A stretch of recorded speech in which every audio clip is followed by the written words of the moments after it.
ওম শান্তি। আজিৰ তাৰিখ 18 মে 2024 বৰ্ষ। প্ৰাতঃ মুৰলী বাপদাদা মধুবন।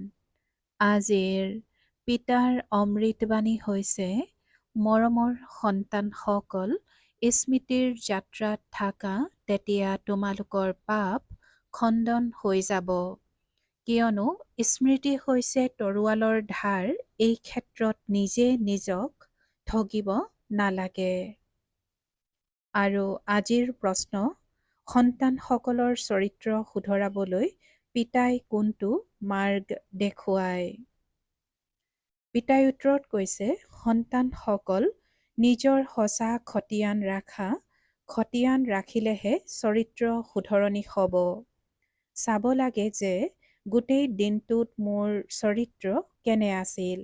কাকো দোষটো নিদিলো, অদৰকাৰী কথাটো নকলো। আত্মা বুলি বুজি পিতাক কিমান সময় স্মৰণ কৰিলো। কিমানক নিজৰ সমান কৰি গঢ়ি তুলিলো। যিসকলে এনেকৈ খতিয়ানৰ তালিকা ৰাখে, তেওঁলোকৰ চৰিত্ৰ শুধৰণি হৈ যায়। যিয়ে কৰিব তেওঁৱে পাব, নকৰিলে অনুতপ্ত হ'ব। ওম শান্তি। আত্মিক সন্তানসকলৰ প্ৰতি আত্মিক পিতাই বহি বুজায়। কিয়নো ইয়াত সন্মুখত আছে, এনেকৈ কোৱা নহ'ব যে সকলো সন্তান নিজৰ স্বধৰ্মত থাকে আৰু পিতাক স্মৰণ কৰে। ক'ৰবাত নহয় ক'ৰবাত বুদ্ধি নিশ্চয় যায়। সেয়াটো প্ৰত্যেকেই নিজেই বুজিব পাৰা। মূল কথা হ'ল শতোপধান হোৱা। সেইটো স্মৃতিৰ যাত্ৰা অবিহনে হ'ব নোৱাৰে। যদিও বাবাই ৰাতিপুৱা যুগত বহি সন্তানসকলক আকৰ্ষিত কৰে, কিন্তু ক্ৰম অনুসৰিহে আকৰ্ষিত হয়। স্মৃতিত শান্তিত থাকে, জগতক পাহৰি যায়। কিন্তু প্ৰশ্ন হৈছে গোটেই দিনটো কি কৰে? সেয়াটো হ'ল ৰাতিপুৱা ঘণ্টা বা আধা ঘণ্টাৰ স্মৃতিৰ যাত্ৰা। সেয়াটো হ'ল ৰাতিপুৱা ঘণ্টা বা আধা ঘণ্টাৰ স্মৃতিৰ যাত্ৰা, যাৰ দ্বাৰা আত্মা পবিত্ৰ হয়, আয়ুস বাঢ়ে। কিন্তু গোটেই দিনটোত কিমান স্মৰণ কৰে, কিমান সুদৰ্শন চক্ৰধাৰী হয়। এনেকুৱা নহয় যে বাবাইতো সকলো জানে। নিজৰ অন্তৰক সুধিব লাগে যে মই গোটেই দিনটো কি কৰিলো। এতিয়া তোমালোক সন্তানসকলে খতিয়ান লিখা। কোনোবাই শুদ্ধকৈ লিখে আৰু কোনোবাই ভুলকৈ লিখে। এনেকৈ বুজি লয় যে মইতো শিৱ বাবাৰ লগতে আছিলো, শিৱ বাবাকেই স্মৰণ কৰিছিলো। কিন্তু সঁচাকৈয়ে স্মৃতিত আছিলানে? একেবাৰে শান্ত অৱস্থাত থাকিলে আকৌ এই জগতখনকো পাহৰি যায়। নিজক ঠগিব নালাগে যে মইতো শিৱ বাবাৰ স্মৃতিতে আছো। দেহৰ সকলো ধৰ্ম পাহৰি যাব লাগে। মোক শিৱ বাবাই আকৰ্ষিত কৰি গোটেই জগতক পাহৰাই দিয়ে। পিতাই বুজায়, নিজক আত্মা বুলি বুজি পিতাক স্মৰণ কৰিব লাগে। পিতাইটো আকৰ্ষিত কৰে, সকলো আত্মাই পিতাক স্মৰণ কৰক। আন কোনো যাতে স্মৃতিলৈ নাহে, কিন্তু সঁচাকৈয়ে স্মৃতিলৈ আহে নে নাহে তাৰ খতিয়ান নিজেই উলিওৱা। মই বাবাৰ স্মৃতিত কিমান থাকো। যেনেকৈ প্ৰেমিক প্ৰেমিকাৰ উদাহৰণ আছে। এই প্ৰেমিক প্ৰেমিকা হৈছে আত্মিক, ইয়াৰ কথাই অনন্য। সেয়া পাৰ্থিৱ, এয়া হৈছে আত্মিক। চাব লাগে মই কিমান সময় দৈবী গুণ ধাৰণ কৰি থাকিলো, কিমান সময় পিতাৰ সেৱাত থাকিলো, আকৌ আনকো সোঁৱৰাই দিব লাগে। আত্মাত যি মামৰ লাগি আছে সেয়া স্মৃতি অবিহনেতো আঁতৰি নাযাব। ভক্তিত অনেকক স্মৰণ কৰা, ইয়াত এজনক স্মৰণ কৰিব লাগে। মই আত্মা সূক্ষ্ম বিন্দু, তেনেকৈ বাবাও সূক্ষ্ম বিন্দু, অতি সূক্ষ্ম। আৰু জ্ঞান হৈছে উচ্চ, শ্ৰী লক্ষ্মী বা নাৰায়ণ হোৱা, বিশ্বৰ মালিক হোৱা। এয়া কোনো মাহীৰ ঘৰ, অৰ্থাৎ ইমান উজু নহয়। পিতাই কয়, নিজে সকলো জানো বুলি ভাবি নিজক নঠগিবা। নিজকে সোধা, গোটেই দিনটো মই নিজক আত্মা বুলি বুজি পিতাক কিমান সময় স্মৰণ কৰিলো। যাতে মামৰ আঁতৰি যায়, কিমানক নিজৰ সমান কৰি গঢ়িলো। প্ৰত্যেকেই ইয়াৰ খতিয়ান ৰাখিব লাগে। যিয়ে কৰিব আৰু তেওঁৱে পাব, নকৰিলে অনুতপ্ত হ'ব। চাব লাগে মোৰ চৰিত্ৰ গোটেই দিনটো কেনেকুৱা আছিল। কাকো দুখটো নিদিলোঁ বা অদৰকাৰী কথাটো নকলোঁ। খতিয়ানৰ তালিকা ৰাখিলে চৰিত্ৰ শুধৰণি হ'ব। পিতাই কৈছে যে খতিয়ানৰ তালিকা ৰাখিলে চৰিত্ৰ শুধৰণি হ'ব। পিতাইটো মাৰ্গ দেখুৱাই আহিছে। পিতাই কৈছে যে পিতাইটো মাৰ্গ দেখুৱাই দিছে। প্ৰেমিক প্ৰেমিকাই ইজনে সিজনক স্মৰণ কৰে। স্মৰণ কৰা মাত্ৰেই তেওঁ সন্মুখত থিয় হৈ যায়। দুয়োগৰাকী স্ত্ৰী হ'লেও সাক্ষাৎকাৰ হ'ব পাৰে। দুয়োগৰাকী পুৰুষ হ'লেও সাক্ষাৎকাৰ হ'ব পাৰে। কোনো কোনো মিত্ৰৰ ঘনিষ্ঠতা ভাতৃতকৈও বহুত তীব্ৰ হয়। মিত্ৰসকলৰ পৰস্পৰ ইমান প্ৰেম গঢ়ি উঠে যিটো ভাতৃৰ মাজতো নাথাকে। এজনে আনজনক বহুত মৰমেৰে উঠাই লয়। বাবাটো অনুভৱী হয়। গতিকে ৰাতিপুৱা পিতাই বহুত আকৰ্ষিত কৰে। চুম্বক হয়। চিৰ পবিত্ৰ, গতিকে তেওঁ আকৰ্ষিত কৰে। পিতাটো বেহদৰ নহয় জানো? বুজি পায় যে এয়াটো অতি মৰমৰ সন্তান। বহুত জোৰেৰে আকৰ্ষিত কৰে, কিন্তু এই স্মৃতিৰ যাত্ৰা বহুত জৰুৰী। যলৈকে যোৱা, ফুৰিবলৈ গ'লে, উঠোতে বহোতে খাওঁতে স্মৰণ কৰিব পাৰা। প্ৰেমিক প্ৰেমিকা য'তেই নাথাকক স্মৰণ কৰে নহয়, এয়াও তেনেকুৱা। পিতাকটো স্মৰণ কৰিব লাগে, নহ'লে বিকৰ্ম বিনাশ কেনেকৈ হ'ব? আন কোনো উপায় নাই। এয়া অতি সূক্ষ্ম কথা। তৰোৱালৰ ধাৰ থকা ফালেৰে খোজ দিয়াৰ নিচিনা। স্মৃতি হৈছে তৰোৱালৰ ধাৰ। বাৰে বাৰে কয়, স্মৃতি পাহৰি যাওঁ। তৰোৱাল বুলি কিয় কয়? কিয়নো ইয়াৰ দ্বাৰা পাপ কটা যাব। তোমালোক পাৱন হৈ যাবা। এয়া অতি স্পৰ্শকাতৰ। যেনেকৈ জগতৰ লোকে জুইৰ ওপৰেৰে পাৰ হৈ যায়। তোমালোকৰ আকৌ বুদ্ধিযোগ গুচি যায় পিতাৰ ওচৰলৈ। পিতা ইয়ালৈ আহিছে, আমাক উত্তৰাধিকাৰ দিয়ে। ওপৰত নাই, ইয়ালৈ আহিছে।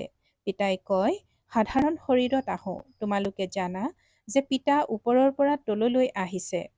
চৈতন্য হীৰা এই চন্দুকত বহি আছে। কেৱল ইয়াতেই আনন্দিত হ'ব নালাগে যে আমি বাবাৰ লগত বহি আছো। এয়াতো বাবাই জানে, বহুত আকৰ্ষিত কৰে, কিন্তু এয়াটো হৈছে আধা ঘণ্টা বা ৪৫ মিনিটৰ কথা। বাকী যদি গোটেই দিন ব্যৰ্থত নষ্ট কৰিলা, তেন্তে তাৰ পৰা কি লাভ? সন্তানসকলে নিজৰ খতিয়ানৰ ওপৰত গুৰুত্ব দিব লাগে। এনেকুৱা নহয়, মইতো ভাষণ দিব পাৰোঁ, মোৰ খতিয়ান ৰখাৰ কি দৰকাৰ? এইটো ভুল কৰিব নালাগে। মহাৰথীসকলেও খতিয়ান ৰাখিব লাগে। মহাৰথী বহুত নাই, গণিব পাৰি। বহুতৰে নাম ৰূপ আদিত বহুত সময় নষ্ট হয়। লক্ষ্য বহুত উচ্চ। পিতাই সকলো বুজাই দিয়ে, যাতে বিদ্যাৰ্থীসকলে এনেকৈ নাভাবে যে বাবাইতো অমুক কথাটি বুজোৱা নাই। স্মৃতি আৰু সৃষ্টিচক্ৰৰ জ্ঞান এয়া হৈছে মুখ্য। তোমালোক সন্তানসকলৰ বাহিৰে এই সৃষ্টিচক্ৰৰ ৮৪ জন্মকটো কোনেও নাজানে। বৈৰাগ্যও তোমালোকৰ জন্মিব। তোমালোকে জানা যে এতিয়া এই মৃত্যুলোকত আৰু থাকিব নালাগে। যোৱাৰ আগতে পবিত্ৰ হ'ব লাগে। দৈবিগুণো নিশ্চয় লাগে। ক্ৰমানুসৰি মালাত গঁথা যাব লাগে। আকৌ ক্ৰমানুসৰি ৰাজধানীত আহিব লাগে। আকৌ ক্ৰমানুসৰি তোমালোকৰো পূজা হয়। অনেক দেৱতাৰ পূজা হয়। কি কি নাম ৰাখে। চণ্ডিকা দেৱীৰো মেলা লাগে। যিসকলে ৰেজিষ্টাৰ নাৰাখে, তেওঁলোকৰ শুধৰণি নহয়। সেয়েহে কোৱা হয়, এওঁতো চণ্ডিকা, নুশুনেই, নামানেই। এয়া আকৌ হৈছে বেহদৰ কথা। পুৰুষাৰ্থ নকৰিলে পিতাই ক'ব যে এওঁতো পিতাৰ কথাকেই মান্যতা নিদিয়ে।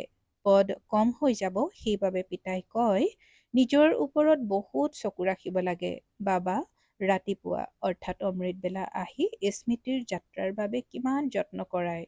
অতি উচ্চ লক্ষ্য।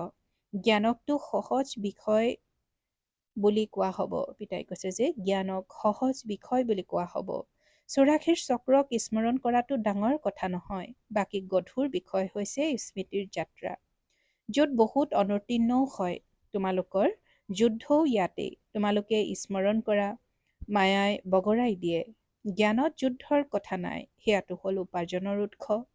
এয়াটো পবিত্ৰ হ'ব লাগে। সেইকাৰণেই পিতাক আহ্বান জনায় যে আহি পতিতৰ পৰা পাৱন কৰি তোলক।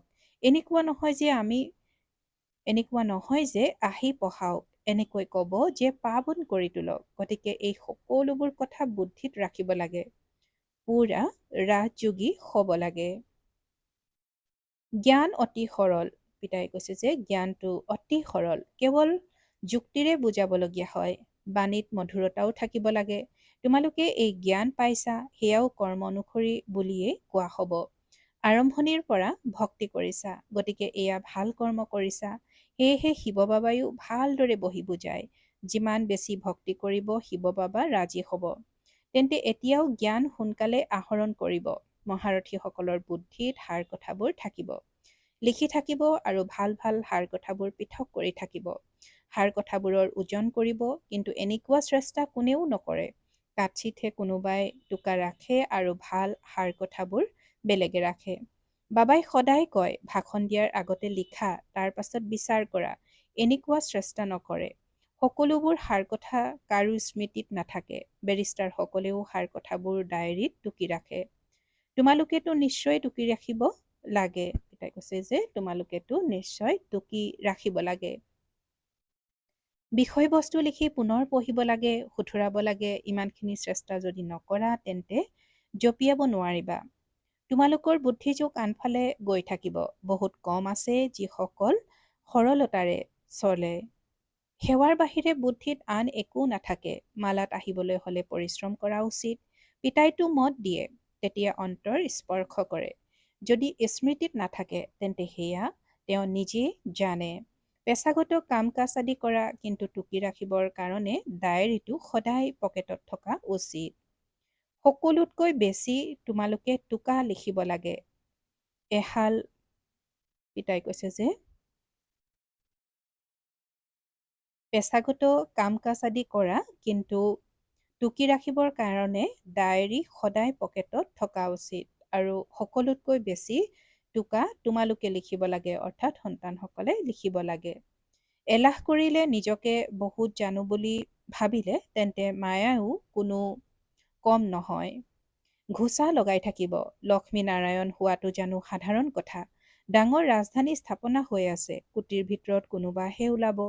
বাবাইও ৰাতিপুৱা 2 বজাত উঠি লিখিছিল, পুনৰ পঢ়িছিল। সাৰ কথাবোৰ পাহৰি গ'লে তোমালোকক বুজাবলৈ পুনৰ বহি লৈ চাইছিল। গতিকে বুজা যায় যে এতিয়ালৈ স্মৃতিৰ যাত্ৰা কিমানলৈকে আছে, কৰ্মাতীত অৱস্থা ক'ত আছে। এনেয়ে কাকো বহাই ক'ব নালাগে। বহুত পৰিশ্ৰম কৰিবলগীয়া হয়। কৰ্মভোগ আছে, স্মৰণ কৰিব লাগে। বাৰু এনেকৈ বুজা যে মুৰলী ব্ৰহ্মাই নহয়, শিৱ বাবাই শুনায়। সন্তানসকলক সদায় বুজায় যে শিৱ বাবাইহে তোমালোকক শুনায়। কেতিয়াবা মাজতে এই সন্তানটিয়েও কৈ দিয়ে। পিতাইটো একেবাৰে সঠিককৈ ক'ব। এওঁতো গোটেই দিন বহুত ধ্যান দিবলগীয়া হয়। অনেক সন্তানৰ দায়িত্ব আছে। সন্তানসকল নামৰূপত আবদ্ধ হৈ চঞ্চল হৈ যায়। বহুত সন্তানৰ প্ৰতি ধ্যান দিবলগীয়া হয়। সন্তানসকলৰ বাবে ঘৰ সজাব লাগে। এইটো ব্যৱস্থা কৰিব লাগে। হওঁতে এই সকলোবোৰ ড্ৰামাই হয়। বাবাৰো ড্ৰামা, এওঁৰো ড্ৰামা, তোমালোকৰো ড্ৰামা। ড্ৰামা অবিহনে একো বস্তুৱেই নহয়। ছেকেণ্ডৰ পাছত ছেকেণ্ড ড্ৰামা চলি থাকে। ড্ৰামাক স্মৃতিত ৰাখিলে অস্থিৰ নহ'ব। অচল অটল স্থিৰ হৈ থাকিব। ধুমুহাটো বহুত আহিব। কিছুমান সন্তানে সঁচা কথা নকয়। সপোনো বহুত আহে। মায়া আছে নহয়। যিসকলৰ আগতে অহা নাছিল, তেওঁলোকৰো আহিব। পিতাই বুজি পায়, সন্তানসকলে উত্তৰাধিকাৰ পাবলৈ হ'লে স্মৃতিত থকাৰ চেষ্টা কৰিব লাগে। কিছুমানে চেষ্টা কৰি কৰি ভাগৰি যায়। লক্ষ্য অতি উচ্চ। 21 প্ৰজন্মৰ বাবে বিশ্বৰ মালিক কৰি তোলে। গতিকে পৰিশ্ৰমটো কৰিব লাগিব নহয়। অতিশয় মৰমৰ পিতাক স্মৰণ কৰিব লাগে। অন্তৰত থাকে যে বাবাই আমাক বিশ্বৰ মালিক কৰি তোলে। এনেহেন পিতাকটো প্ৰতি মুহূৰ্ততেই স্মৰণ কৰিব লাগে। সকলোতকৈ মৰমৰ হৈছে বাবা। এই বাবাইটো চমৎকাৰ কৰে, বিশ্বৰ জ্ঞান দিয়ে।